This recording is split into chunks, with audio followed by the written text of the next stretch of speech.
Bismillahirrahmanirrahim. Assalamualaikum warahmatullahi wabarakatuh. Saya Ahmad Faidul Mubarak dengan NIM 20410101042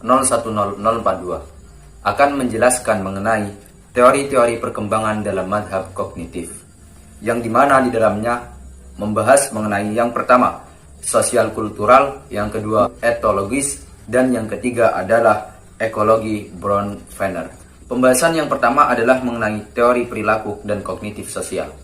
Teori perilaku dan kognitif sosial menekankan kontinuitas dalam perkembangan dan berpendapat bahwa perkembangan tidak terjadi secara bertahap. Ada 3 teori dalam teori perilaku dan kognitif sosial. Yang pertama adalah kondisi klasik Pavlov, yang kedua adalah pengkondisian operan Skinner, dan yang ketiga adalah teori kognitif sosial Bandura. Pembahasan yang kedua adalah mengenai teori etologi. Apa itu teori etologi? Teori etologi merupakan sebuah studi mengenai tingkah laku, khususnya tingkah laku perseorangan. Jadi, dalam teori etologi ini menyangkut mengenai bagaimana perilaku perseorangan ketika ia berkomunikasi dengan sesama manusia.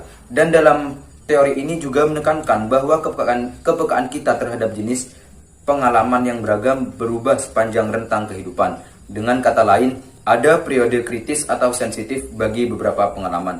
Jika kita gagal mendapat pengalaman selama periode kritis tersebut, teori etologi menyatakan bahwa perkembangan kita tidak mungkin dapat optimal.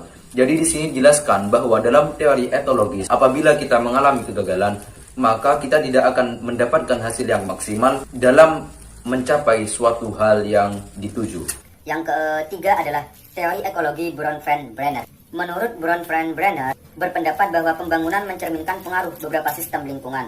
Teori sistem ekologi adalah teori yang dikembangkan oleh Yuri Bronfenbrenner yang fokus utamanya adalah pada konteks sosial, di mana anak tinggal dan orang-orang yang mengaruhi perkembangan anak.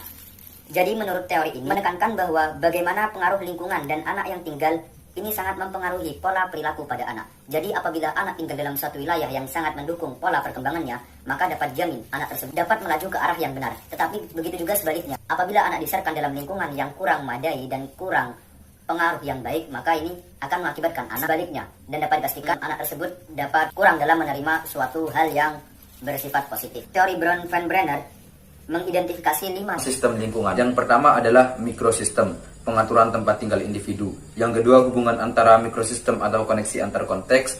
Yang ketiga, eksosistem. Yang keempat, makrosistem, yakni budaya di mana-mana individu hidup. Dan yang kelima, kronosistem, pola peristiwa lingkungan dan transisi di atas. Jadi mungkin sekian yang dapat saya sampaikan. Wassalamualaikum warahmatullahi wabarakatuh.